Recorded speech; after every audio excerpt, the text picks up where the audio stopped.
he sees history as repeating itself. Now, what that means, we shall talk about that a little later, but what it essentially means is this, that any historical situation can create and absorb and make use of the highest that man is capable of creating. There aren't any privileged situations. There are no privileged eras. And therefore, any era that sees itself as capable of fully understanding or fully creating these values should be allowed to do that. And the trouble is that the late 19th century, the early 20th century may very well be what he calls eras of decadence, in which this strength cannot be fully realized. Now, your mention of his doctrine that history repeats itself brings me to what I would like to think of as the next stage in our discussion. When one comes to regard Nietzsche's later work, there are four big themes in it, and again, I think for clarity's sake, it will help if we take them one at a time. Yes. One is what you might summarize under the phrase, the will to power, a phrase which he has popularized.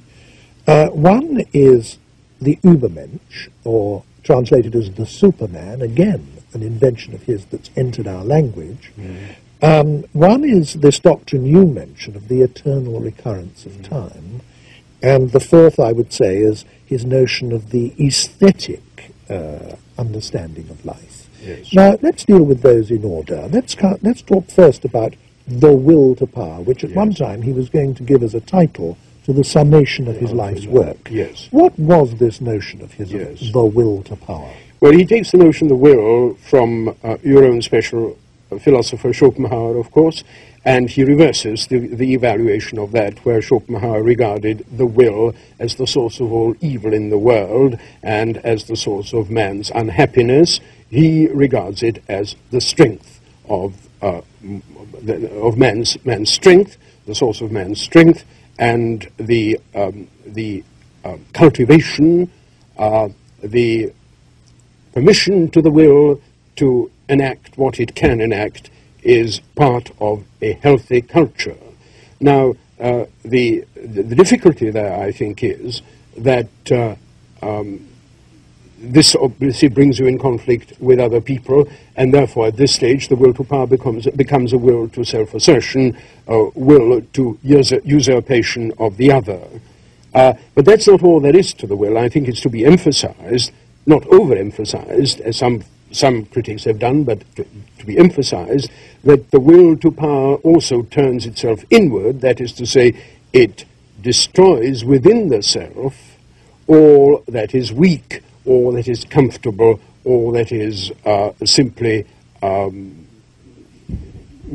part of a man's self-indulgence. A kind of drastic bringing of oneself up to the mark, up to the mark, which one has created oneself, and this is the difficult thing about the mark. The mark oneself, that's right, yes. Well, now let's move on then to the next of the four main themes of his later work, the Superman. Now, everybody knows the word Superman, and it was in fact Nietzsche who invented it. It's been a very much misunderstood concept. People have associated it with the blonde beast of Hitlerian mythology and Nazi caricature. Of course, that's not what he meant at all, was it? I think that is not what he meant at all. I think the Superman is the man, the production, I mean, who can be produced by any civilization. Remember I said that any era is capable of bringing forth the maximum values that men are capable of.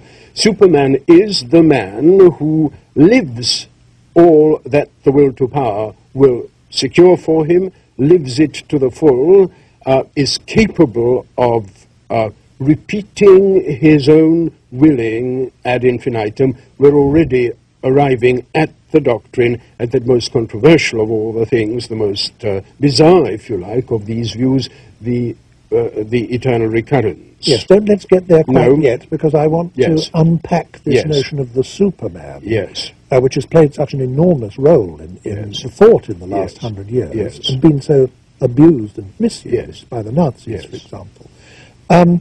Wouldn't it be truer to say that what Nietzsche was actually trying to get at was the notion of an unrepressed man. Yes. In, if you like, the Freudian sense, yes. a man who has re-evaluated his yes. values, yes. who is not living his life according to false values, who is being to the top of his bench in an uninhibited, untrammeled, free spirit way. Isn't that rather? Yes, I think that is so.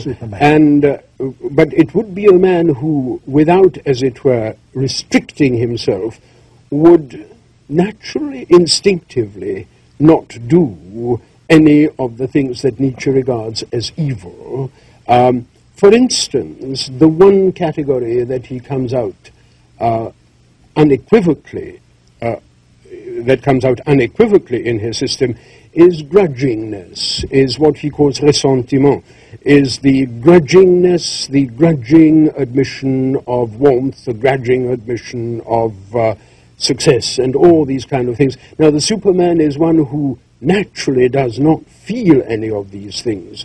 You know the story. It's a generous spirit. It is a generous spirit, yes. And there again you see the whole notion of the Christian generous spirit is not all that far from Nietzsche's purview.